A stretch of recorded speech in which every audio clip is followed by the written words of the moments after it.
another kill count video. Venom 3, The Last Dance. What do you guys want next? Drop a like. My name is Ryan. Let's go. So it starts with a bunch of backstory to set up the whole movie. Marvel credits roll. And then very quickly, we find out that Patrick Mulligan is dead. Tragic death of Detective Patrick Mulligan. If you guys have seen the comics, you know that Patrick Mulligan is not in fact dead. But because the movie says he's dead, we'll count it for now. Eddie leaves the bar that he's in. He starts to hear some screaming from around. He's like, "Do you hear that?" Oh my god. He stumbles across this warehouse with these dogs and he realizes that it's a gang that's doing dog fights. He's like, nah. Just a little side death. We find out that this gang member's mum has died. My mother's dead. We won't count that, but I thought I'd mention it. Venom then has some fun and lobs these guys around the warehouse, and then he eventually just bites their heads off. Unfortunately, I can't show this on YouTube because the video will just get demonetized straight away, but Venom bites their heads off. Fast forward a little bit, we get some context to the story, a couple of boring scenes in which Chiwetel Ejiofor, I can't say his name. Chiwetel Ejiofor. I'm literally a teacher at school, and I can't pronounce anyone's name, unless the name is John Smith. The movie continues, and then we find out that Patrick Mulligan is in fact still alive. Oh my goostus, take away the death. So if you don't already know, Patrick Mulligan is Toxin. This was teased in Let There Be Carnage, the second Venom movie. And now in the third one, he spends the entire movie behind a cell. And then in the last act, spoiler alert, he gets smoked, but we'll get to that. Fast forward a little bit, there's a plane scene in which there's a fight on top of a plane. And it's actually a really cool scene. It's like one of the best scenes of the movie, in my opinion. I'm highlighting this scene because the plane gets really damaged. Like one of the engines like explodes. But there's no mention of this plane for the rest of the movie. So I don't know if these people died. I don't know if they didn't.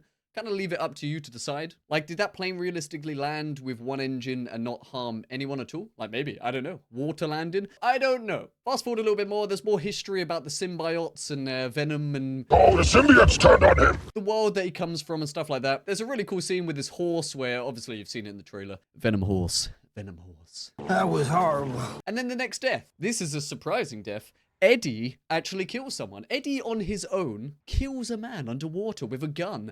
Oh my god. And this is actually the first time that Eddie actually kills anyone on his own in the entire franchise of Venom, which is kind of cool. There's also another death, which is Dr. Payne's brother, which is in like a flashback dream in which he gets struck by lightning and he dies. But it's kind of like a flashback and it happened before the movie, so I don't know if I want to count that or not, but it's up to you. The next couple of deaths is by the massive xenophage. Is that how you say it? Xenophage? The evil symbiote. I'm just going to call it the evil symbiote. Again, I can't pronounce to me. The evil symbiote kills 2 people, and then Chiwetel Ejiofor confirms this by saying, I just lost 3 people! Fast forward a bit, Eddie goes on a road trip with this family, and it's a lovely family, and they're having a fun time, singing songs, and you know, it's a cool time. They run into Mrs. Chen. Mrs. Chen's happy to see them. They're happy to see Mrs. Chen. I'm talking about Eddie and Venom. They have a dance scene. It's really cool. I like it. It's nice. Tom Hardy, the most English guy ever. Yo, Mrs. Chen, in his American accent.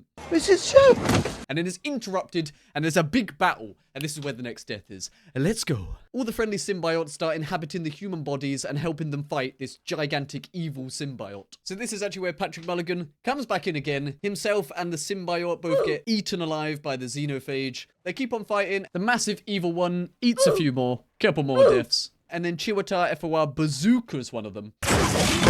And ends up killing one of the friendly symbiotes. And then the other symbiote's like, He was trying to protect you! Loads of the xenophages start coming through these portals like Doctor Strange. And there's a big fight that happens. There's people flying everywhere. Symbiotes going everywhere.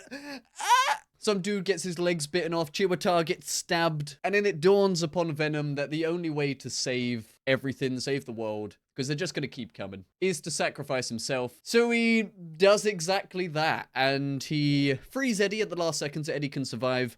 And Venom sacrifices himself. So Venom dies, potentially. Is he dead? I don't know. Chiwetel has perk 3 martyrdom, so he blows up with a grenade and takes out the xenophage, Venom. Quicksilver symbiote saves a lady. And then the movie comes to a close with the dude that's in charge of the whole evil symbiote army getting angry. And then Eddie says, I won't forget you, buddy. And there you have it, guys. That's the video. Straight to the point with this video. The deaths sorted out. No AI.